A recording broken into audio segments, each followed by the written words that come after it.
Hello दोस्तों, आज हम सीखेंगे कक्षा 10वीं के विज्ञान का पहले पाठ के क्वेश्चन है, उनको सीखेंगे। सबसे पहला प्रश्न है, वायु में जलाने से पहले मैग्नीशियम रिबन को साफ क्यों करते हैं। तो मैग्नीशियम रिबन होता है, इसको जब जलाते हैं तो इसको साफ क्यों करते हैं, इसका कारण होता है वो हम उत्तर में लिखा है हमने।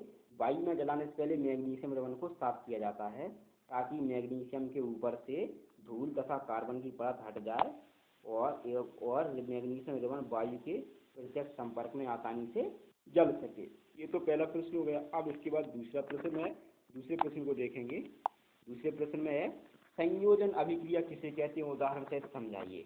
तो पहले संयोजन समझ लो। संयोजन का मतलब होता है जुड़ना, और इसके उत्तर में हम लिखेंगे, जब दो या दो से अधिक पदार्थ संयोग करके एकल उत्पाद का निर्माण करते हैं, ऐसी अभिक्रिया को संयोजन अभिक्रिया कहते हैं। हमने उदाहरण लिखा है H2 + O2 अभिक्रिया 2H2O।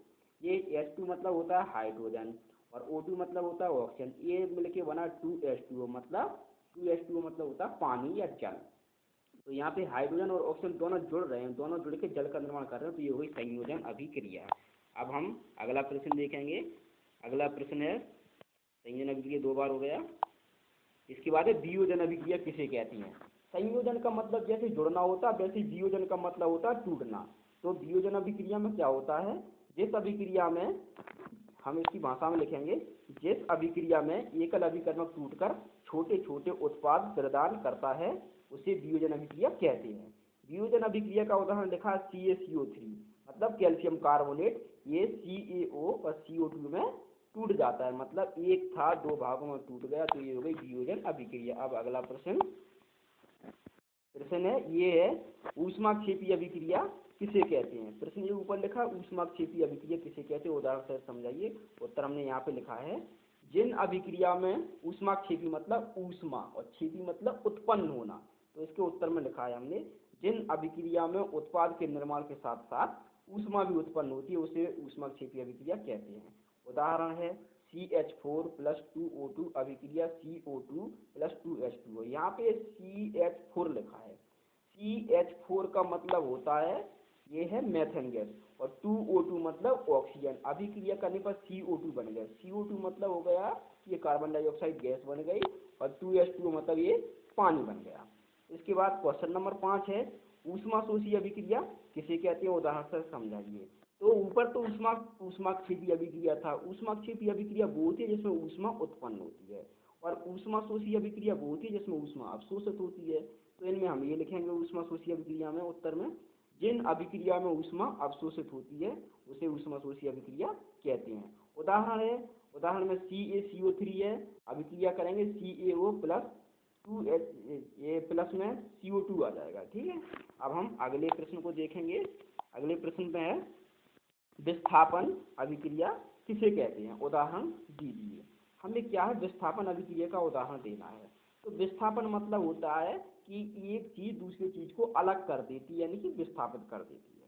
तो हम इसके उत्तर में लिखेंगे, जब एक तत्व दूसरे तत्व को उसके यौगिक से विस्थापित कर देता है, इसे विस्थापन अभिक्रिया कहते हैं। उदाहरण में लिखा, जिंक + कॉपर सल्फेट अभिक्रिया जिंक सल्फेट + Cu मतलब होता है।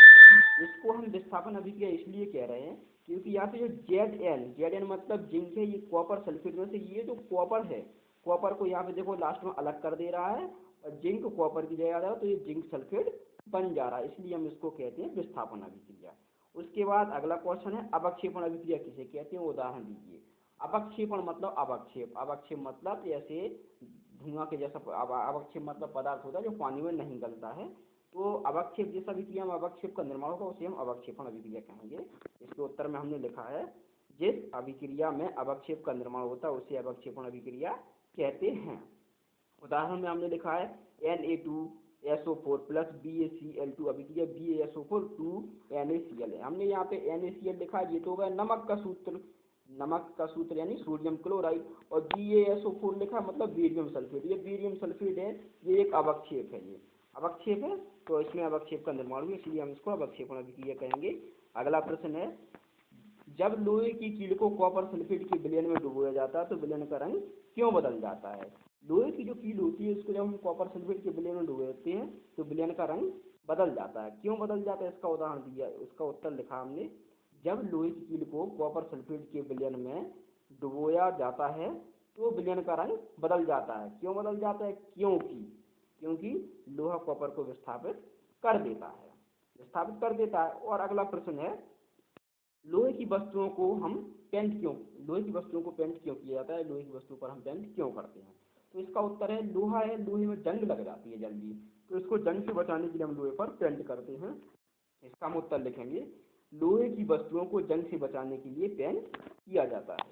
अगला प्रश्न है, उपचयन या अपचयन या रेडॉक्स अभिक्रिया किसे कहते हैं? इसका हमें उदाहरण देना है। उदाहरण कैसे देंगे? ये है उपचयन और अपचयन। अपचयन उपचयन अभिक्रिया दो होती है, जिसमें एक का उपचयन होता है और एक का अपचयन होता है। तो इसका हम उत्तर लिखेंगे, किसी अभिक्रिया में एक अभिकारक उपचयित तथा दूसरा अभिकारक अपचयित होता है, ऐसी अभिक्रिया को उपचयन अपचयन या रेडॉक्स अभिक्रिया कहते हैं। इसका उदाहरण हमने लिखा है CuO प्लस H2 अभिक्रिया Cu प्लस H2O। इसमें उपचयन और अपचयन दोनों एक साथ हो रहा है। यहाँ पे देखो, ये ऑक्सीजन है, ऑक्सीजन यहाँ पे ये H2 है, H2 के साथ मिलके हाइड्रोजन गैस जुड़ गया, तो यहाँ पे ऑक्सीजन है, ऑक्सीजन का हो गया अपचयन।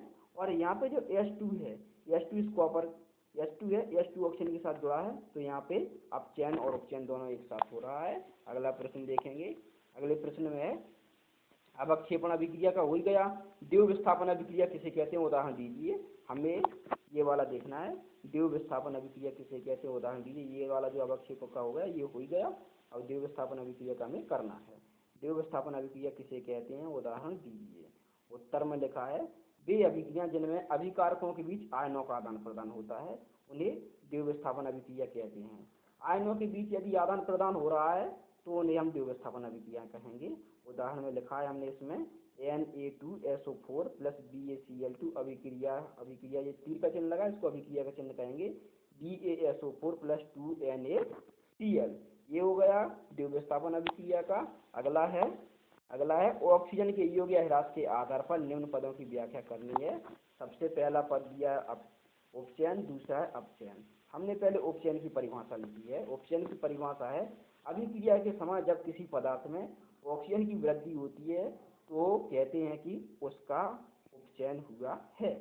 इसका उदाहरण दिया हमने 2Cu प्लस O2 अभिक्रिया 2Cu2 और दूसरा उदाहरण दिया 2H2 प्लस O2 अभिक्रिया 2H2O। ये दूसरा उदाहरण, ये पहला है। पहला जी हो गया, दूसरा जी हो गया। इसके बाद हमने अपचयन की परिभाषा लिखी है। अपचयन में लिखा है, जब अभिक्रिया में किसी पदार्थ में ऑक्सीजन का ह्रास होता है। इसमें तो देखो उपचयन था, उपचयन में वृद्धि होती थी और इसमें ह्रास होता है, तो कहते हैं कि अपचयन हुआ है। उदाहरण में हमने लिखा है CuO प्लस H2 अभिक्रिया Cu प्लस H2O। इसके बाद अगला प्रश्न है, विकृत गंधता। हमें ये आएगा विकृत गंधता और संक्षारण दोनों को समझाना है, तो हम पहले इस विकृत गंधता को समझाएंगे। विकृत गंधता क्या होता है? कुछ पदार्थ होते हैं जैसे तेल और वसायुक्त खाद्य पदार्थ, इसकी परिभाषा में लिखेंगे, तेल एवं वसायुक्त खाद्य पदार्थों को खराब होने से बचाने के लिए नाइट्रोजन से प्रभावित किया जाता है, जिससे यह विकृत गंधी हो जाते हैं और इनका स्वाद बदल जाता है। उदाहरण है अचार और चिप्स। कुछ पदार्थ होते हैं जिनको अपन खराब होने से बचाने के लिए उनमें नाइट्रोजन गैस मिला देते हैं या नाइट्रोजन से प्रभावित कर देते हैं, इससे बहुत दिनों तक सुरक्षित बनी रहती हैं और इनका गंध और स्वाद बदल जाता है, जिससे विकृत गंधी हो जाते हैं और बाद में हम इनको कई दिनों तक उपयोग कर सकते हैं। और इसके बाद अगला प्रश्न है, ये अंतिम प्रश्न है, श्वसन को ऊष्माक्षेपी अभिक्रिया क्यों कहती है? हम जो सांस लेते हैं इसको हम ऊष्माक्षेपी अभिक्रिया क्यों कहते हैं?